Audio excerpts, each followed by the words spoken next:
Hello, everyone. Welcome to the final bar. Today, we'll hit the market from three directions: top-down macro, sector rotation, bottom-up stock picking. The S&P resilient really through the bulk of the day after pulling back going into the lunchtime hour, with technology materials leading the way higher. When we get to our stock picking segment, shifting stocks, we're going to identify names really across sectors that are working. So there are stock picking opportunities if you have the right way to screen for those ideas. Ladies and gentlemen, this is the final bar.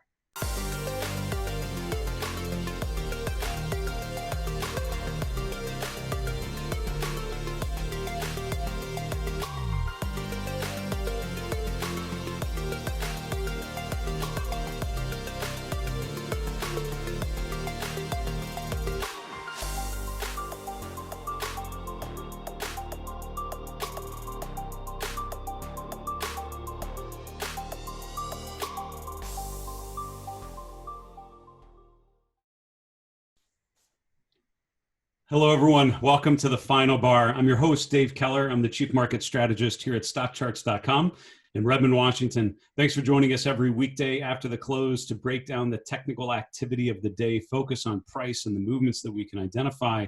Most importantly, connect the short-term fluctuations of today's session with the long-term trends and how they've evolved. And really, when we think about the big picture of the equity markets right now, it's been all about this broad leadership trend, the FANG man trade, the FAN mag, the FANG, the MAGA. There's so many great names, so many great acronyms to represent this basket of new nifty 50 names that are driving things higher. Today was certainly a rotation back to those places, with tech leading the way higher, with the NASDAQ up 1 2/3%. So, last week it was sort of a question mark. There are a lot of bearish divergences. Is there a leadership rotation? I still feel like that is a multi-month process that happens, but today certainly with a foot back on the gas pedal, pushing back higher to around 32.40.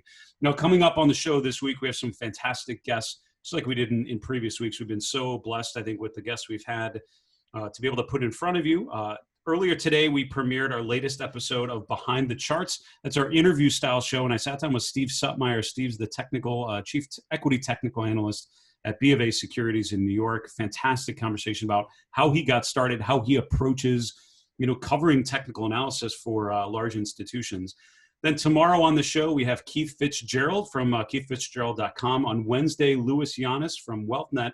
And on Thursday, Larry Berman joining us from up north in the Toronto area from ETF Capital Management. When I'm getting to our market recap here, when I'm thinking about this market, as I mentioned, there's this juxtaposition, this yin and yang between two somewhat opposing forces. And I'm not dealing with the macro headwinds and tailwinds, of which I would argue there are both. You have the uncertainty of COVID-19 and a potential, certainly what seems to be a re-engagement, a re-upping of cases and concerns around the U.S. for sure, and as well now, globally we're seeing plenty of additional outbreaks now. So you have headwinds along those lines, but then you have the tailwinds of a very accommodative Fed that has said they will literally do whatever they need to push stock prices wherever they need them to go. So you have this yin and yang from the macro factors, I would argue, and I'm summarizing, of course, but on the technical side, I think you do as well, right? On the positive side, you have an uptrend of higher highs and higher lows that has continued. The most recent signal was a higher high last week, and by my definition, that means we're in an uptrend, right? Until we see a lower high and a lower low, the trend is up, and I think that's where we're at. But on the opposite side, you also have a bearish divergence, and that's appeared on a lot of the technology stocks and groups. Now it's appeared on the broad S&P chart as well. We have a higher high in price, a lower peak in the RSI. And while that does not necessarily mean the market starts going in a free fall from that moment, but it certainly puts it on the radar for me. The way I've always thought of divergences, the divergence puts the chart on your list. The breakdown of support, the breakdown of a trailing stop, a lower low, lower high, some combination, some indication that we're rolling over. Maybe the PPO turns negative. Something tells you that there's a follow through. So this is sort of the early warning sign has been triggered on the S&P, just like it has been on a lot of the main tech names. And now the question is, does it trigger on some of the other in terms of price. Does price follow through to the downside? What we've seen overall, though, is that stock prices have remained resilient. And you see after last week, which was a bit of a pullback on Thursday and Friday, today sort of, back positive, and charts overall feel pretty good. When you look at the patterns that have emerged. So until we start breaking through key support levels, I think overall you have to remain relatively constructive. I did want to point out when I'm thinking of asset allocation, some of the themes that have emerged. So we spent a lot of our time on this show focusing on the S&P, the NASDAQ, small caps. This is the last month just looking at the performance, the returns on these asset classes. They're all in the 5 to 6% positive range. And the NASDAQ had been up a little further, pulled back, but overall, pretty good. Bonds up a little less, up 3.5%. The other identifiers on here, the other asset classes, though, I think tell some of the story that we all need to be more aware of if you're not already. The number one performing asset in this basket of broad assets is digital currencies, digital assets in the form of Bitcoin, which is up 16% in the last month. Now, a lot of that just came recently. This is today's big jump in Bitcoin that you saw. But again, it's worth noting that if you're not familiar with the returns in some of these assets, I think you should be. Gold up almost 10%. We talked about the long-term chart of gold, the GLD, and others. Some of my guests in the last month have focused on that, I think, for good reason. And gold has outpaced almost double the returns of the S&P over the last month. On the downside, dollar down almost 4%. And when I think of the dollar chart, I immediately start thinking of global markets, non-U.S. markets, emerging markets, the relative strength of U.S. versus non-U.S. markets. And we'll jump really quickly to that chart here that's on our Mindful Investor Live chart list. This has become exaggerated more to the downside. And this is today's move with the ratio making a new swing low, breaking below the low from late June.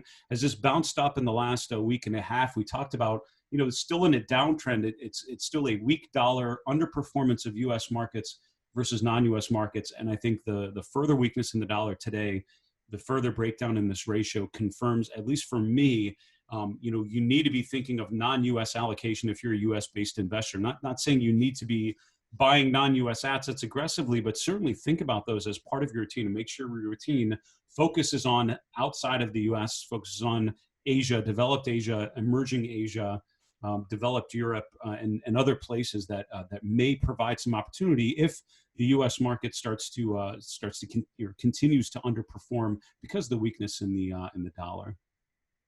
We talked about gold, and again, I'm sort of hitting an intermarket approach right now as I think of the big picture, but gold really, essentially has gone vertical, and today really jumped higher with the GLD up pretty significantly, about 2%, just over 180 now. So another long-term high for the GLD. The gold ETF is now extremely overbought, which my back of the envelope analysis means it's gone up a lot. That's good. Most likely expect a bit of a pullback here, but when it does, you'd expect at least one more push higher because the upside momentum is so significant. What's really interesting is it's now starting to look a little bit like June of 2019 when we rallied vertical, had a bearish divergence, and then broke that to the upside. We had that again in January of 2020. It went vertical. We had a bearish divergence, lower RSI. We resolved to the upside. This could be the beginning, and that's a number of steps that I can't assume that all is going to happen, but there is precedent with gold of this extreme overbought condition. It right-sized, sort of digests those gains, and then continues this uptrend. And I wouldn't be surprised if something like that would happen. And I still think on a relative basis, the chart of gold is fairly attractive here. In terms of any other themes we can tease out, I pay attention to financials underperforming again today. We've talked about the weakness in XLF, and I think when you look at the regional banks charts, which we'll hopefully get to in our shifting stock segment, you'll see some weakness there that you certainly would want to be familiar with. In terms of groups that have done well, this is Tesla's group. Tesla's our number one stock in our large cap scooter rankings, remains in that position. Back up to the upside today. So that group is up 6.4%. A lot of that's driven certainly by Tesla's strength. Home construction also up over 4%. Mining stocks. So again, on an up day when the market's sort of recovering, gold stocks actually doing well. So it tells you that has potentially some staying power in there. On the downside, I think it's just worth noting sort of those recovery names like gambling stocks really getting hurt. Hotel REITs, really getting hurt today. And also a lot of financials, banks, one of the lower 10. Aerospace as well. So Boeing, when I'm looking at the charts of industrials, there's not a lot to get excited about. I think that's being reflected today as well. Our next segment, called Sector Setups, is where we focus on the 11 S&P sectors, think about what themes we can tease out. So we talk about this big picture trend of the market overall holding up, bearish divergences suggesting some long-term weakness, but we haven't seen the follow-through on price, which is what I would want to see. When I'm looking at 11 S&P sectors, we talk about leadership rotation. I think this visualization is where you see that rotation really emerge, right? And this is the XLK technology, which is now in the weakening quadrant. This is communication services, also in the weakening quadrant. Consumer discretionary, which had been one of the strongest sectors and certainly still is on a relative basis, the pace of that has slowed a little bit. And you can see the XLY sort of heading almost due south. The strongest in terms of its directional movement, arguably materials right now, the XLB, and it's not just gold or mining stocks or other places of strength within materials that have certainly just continued to impress. And again, on a relative basis, they've done very well. Industrials, financials, again, are doing well on this long-term relative rotation, but short-term, I'm seeing a lot of internal weakness with financials, a lot of internal weakness with industrials. There are pockets of outperformance in both of those places, and I'm thinking of like Illinois Tool Works. I want to say ITW and industrials. That's a chart that looks pretty good. If you didn't guess it was in the industrial sector, just looking at the chart, you probably put it in tech or consumer because it's just done really well over the long term. But that's actually in industrial. Same thing in financials. You have things like MSCI would come to mind, or S&P Global, some of those sort of non-banking financial stocks that have held up very, very well. So there are pockets in all of those. But overall, the sector is feeling a little heavier. Energy really has rotated down, has been this, big improving direction, but really rotating lower to head sort of southeast within this improving quadrant, which is not ideal. Interesting areas of improvement, consumer staples. And when I look at, we're going to get to the individual stock charts in a bit, but when I look at consumer staples, I'm finding a lot of compelling opportunities, stocks making new highs, stocks that you would not think that would be doing well that are. And again, I think that's one of the great values of technical analysis, is finding trends, finding inflection points, finding themes that emerge on the charts. The reason why this happens, or the fundamental justification for these improved charts, may come down the road, right? And if the market's doing well, you wouldn't expect staples to be starting to outperform, but that's kind of what you're seeing in some of those individual charts to speak of. I want to finish off this segment on sector rotation, because I do want to get to some of the individual stock themes. I wanted to start with the chart of materials, the XLB. We talked about this last week, and again, it's broken above trendline support, resistance, it's broken above price resistance with the gap above 60, and now it's broken to a new swing high here above the January and February 2020 high. So certainly sort of long and strong relative strength has really improved. So if you're not in materials, or if you're not thinking of that as potential upside, I would certainly start thinking that a little more. We talk about consumer staples, and again, the relative strength still early on. It's starting to turn up, but it got so beaten down on a relative basis because it underperformed. After outperforming in the beginning of the downtrend, it really underperformed through most of this recovery phase. Well, a lot of things have recovered better. Tech, consumer, communication services, all swinging to new highs, struggled to do so, but now starting to make some headway. And again, some of the individual charts in there, I think, are more attractive than you might think.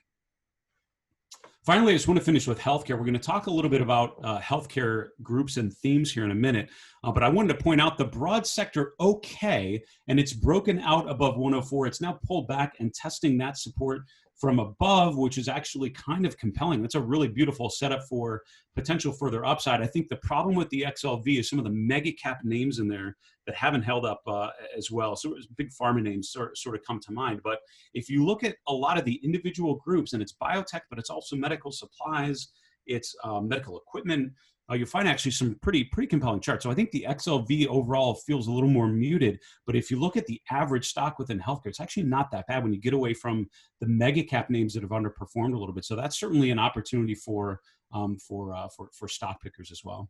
I want to take a quick commercial break. I want to give us a lot of time for shifting stocks, so we'll be back with you in just a minute.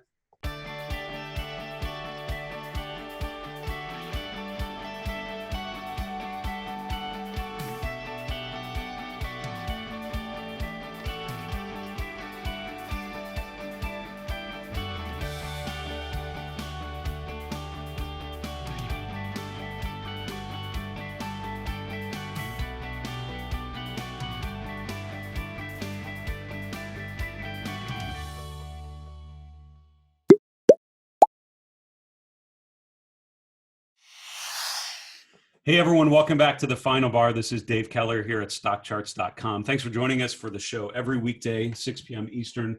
As a reminder, get your questions to us two ways. The Final Bar at StockCharts.com is our email. We're on Twitter at FinalBarSCTV. You can also leave comments on our YouTube videos, anywhere else where you see our content. We love hearing from you, especially questions on how you can navigate these markets or how we can help you do so. So send us your questions. We'll do another mailbag segment on tomorrow's show. Love to answer your question on the air. Our next segment today is called Shifting Stocks. So on Mondays, we hit it from three directions. Top-down macro, we talked about.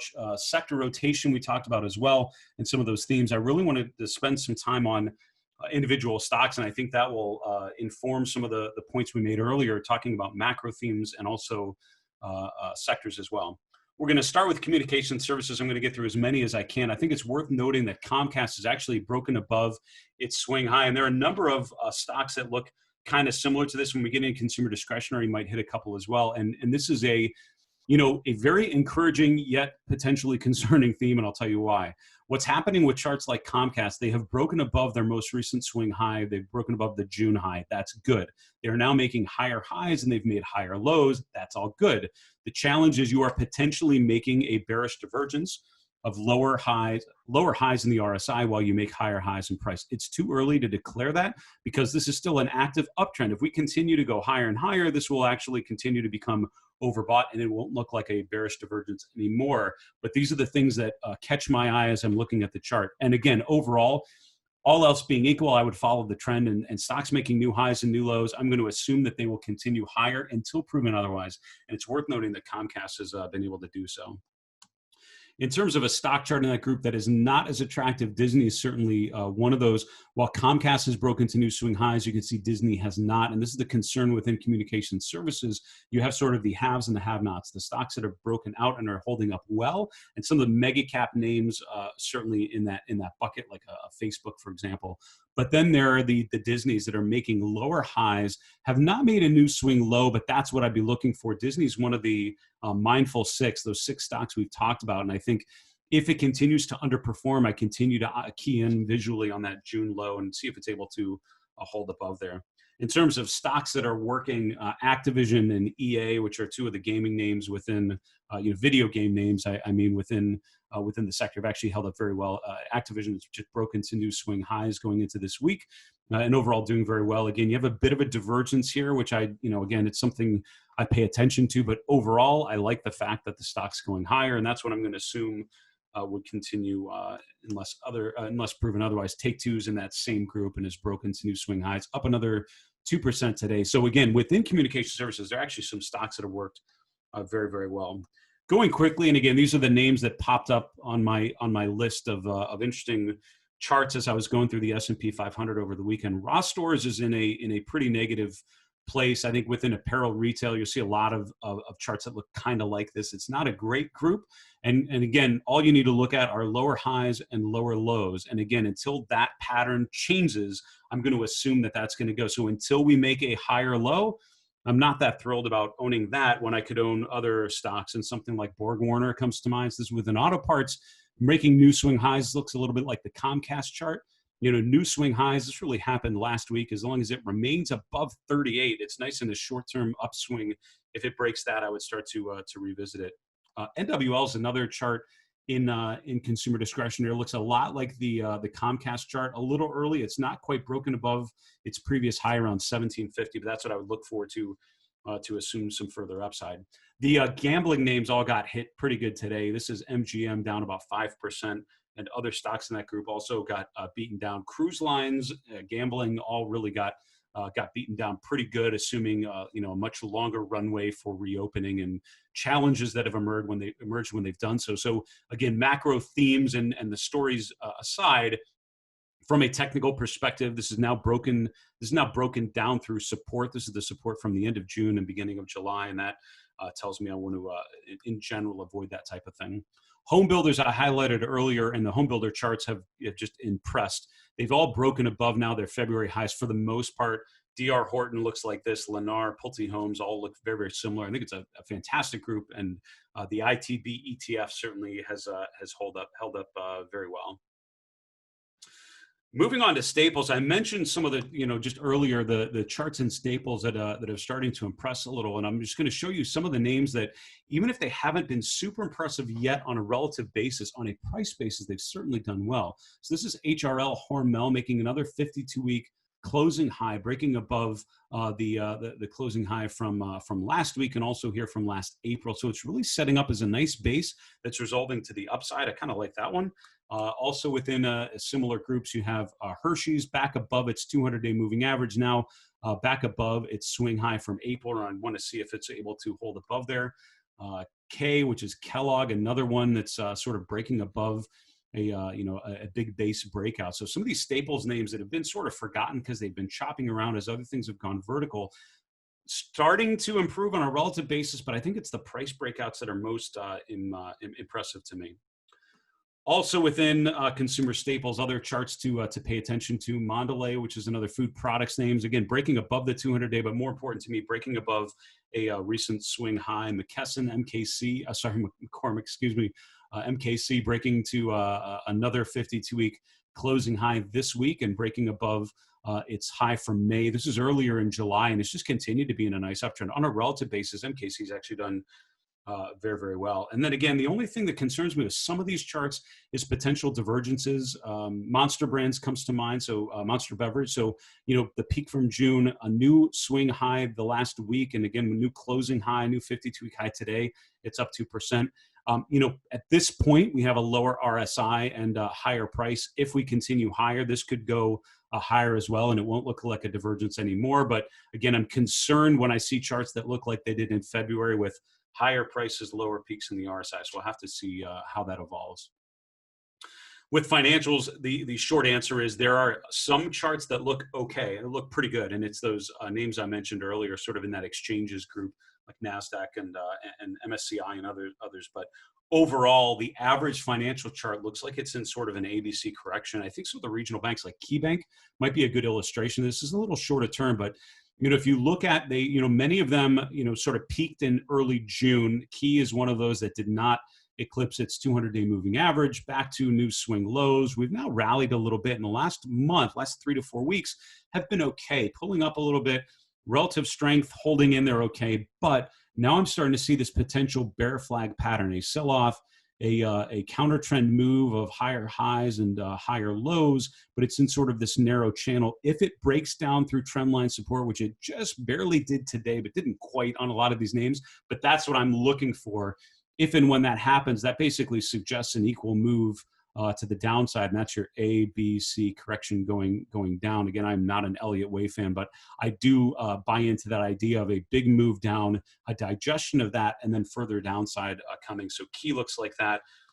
MTB is another one in that same group. And if you look across the banking groups, you find a similar type of pattern there. So it's not giving the big sell signal yet, but breaking down through those trend lines, which could happen later this week, would certainly put it on my lookout below list. But again, financials in general, not super attractive relative to some of these other groups that we talked about. Within biotech, right? So the IBB has been fantastic. And if you look at the chart of the IBB, that's the biotech ETF. Long uptrend, it's pulled back to its 50-day and ascending 50-day. It looks similar to what you saw in early mid-June when it sort of made the next leg higher. It sort of appears to be setting up in a similar way. And there are a lot of charts within biotech that look pretty attractive. But I would want to point out that in other groups, there are actually plenty of charts that are actually setting up really well. HCA is within healthcare providers, so it's broken out above its 200-day, broken out above its high from the spring for the first time. Now pulling back just a little bit, sort of taking a breather. If it holds above the 200-day, I think that's pretty decent. Other charts, and I can barely read my writing. I was so excited writing down symbols here, but yeah, sort of a different look with IQV. This is in that same industry, but if you see it broke above the June high, I love that it pulled back and tested that breakout level, and now pulled back to the upside today with a nice rally today to almost 3% up. The relative strength in some of these stocks is what's most impressive to me. And LH is another stock again within healthcare providers. This one breaking to new 52-week high again today. So overall, there's some decent charts in there. Within medical equipment, you have things like Agilent, which is one of the better scoring names if you look across the space. ISRG is in that group. with a nice rally that's in the top decile of scooter rankings, ABMD. So these are pretty high-flying healthcare, medical equipment names. But again, look at that group if you're not there already, and see what opportunities might emerge. Medical supplies, you have ALGN, Align Technology, which again looks similar to the biotech chart. I love the uptrend of higher highs and higher lows. I love the pullback and then breaking higher. And again, what concerns me is like some of these other groups, I'm seeing the red flag of a potential bearish divergence. For me, if it breaks down through trend lines, if it breaks down through a swing low, I'd be concerned. But otherwise, it wouldn't be. The reason why the XLV doesn't look better than it does, seeing all these great charts, is because all these symbols I'm going to show you now are mega cap names that don't look anywhere near as attractive. This is Bristol Myers Squibb back below its 200-day moving average. This is CVS Health Corp making new, not a new swing low yet, but remaining below its moving averages. This is Merck, and you get the theme of some of those. Within industrials, not a lot to get excited about. Airlines have all broken down and are all sort of in a trend of deterioration, all testing those swing lows. So Southwest, Delta Airlines all come to mind as sort of testing that support really close to a breakdown. If it holds that, that's great. But overall, the patterns have been more negative than positive. And Boeing, one of the mega cap stocks in industrials that have been certainly more heavier than lighter. But there are some stocks that look pretty good. I mentioned Illinois Tool Works, ITW. That's a machinery name, but overall testing a new 52-week high. JBHT, which is JB Hunt. This is a trunking name, but I like the fact that it's in an uptrend, pulled back to a little short-term weakness, and overall that could be a compelling entry point on a longer-term uptrend. CHRW is another name, CH Robinson Worldwide, also in that trucking group, testing a new 52-week high, but not quite there yet. But the relative strength starting to emerge. Just to wrap up the shifting stock segment, I would say within technology, semiconductors have certainly been the theme outside of the mega cap names that I'm sure we've looked at, Microsoft, Apple, and others. I think it's worth noting within semiconductors, you had a lot of movement in the last week. Intel coming down pretty strong. Taiwan Semiconductor coming up pretty good, up another 12-13% today. Now extremely overbought. This is because of basically Intel delaying their chip and potentially Taiwan Semiconductor benefiting from that.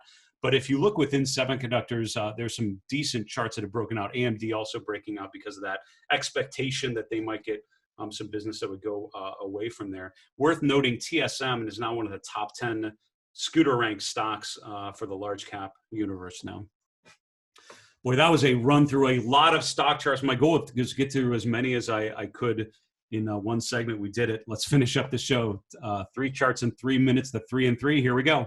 Chart number 1 is U.S. versus the world, and that relative performance of U.S. stocks versus non-U.S. stocks continues to deteriorate. Here we're looking at the S&P versus ACWI, which is a global index, which does include the U.S. If you look at the SPY versus EFA or EM or something like that, you're going to get a very similar picture. So this is just the way that I've usually looked at it. It's making a new swing low for the last 3 to 4 months. I expect that to continue with further weakness in the dollar, which certainly seems in the cards here.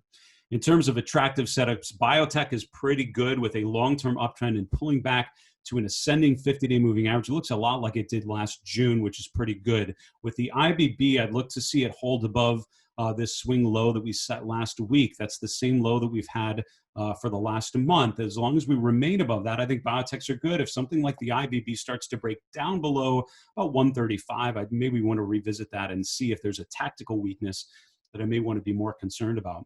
Finally, the last chart for our 3 and 3 is home construction. This is really the home builders group.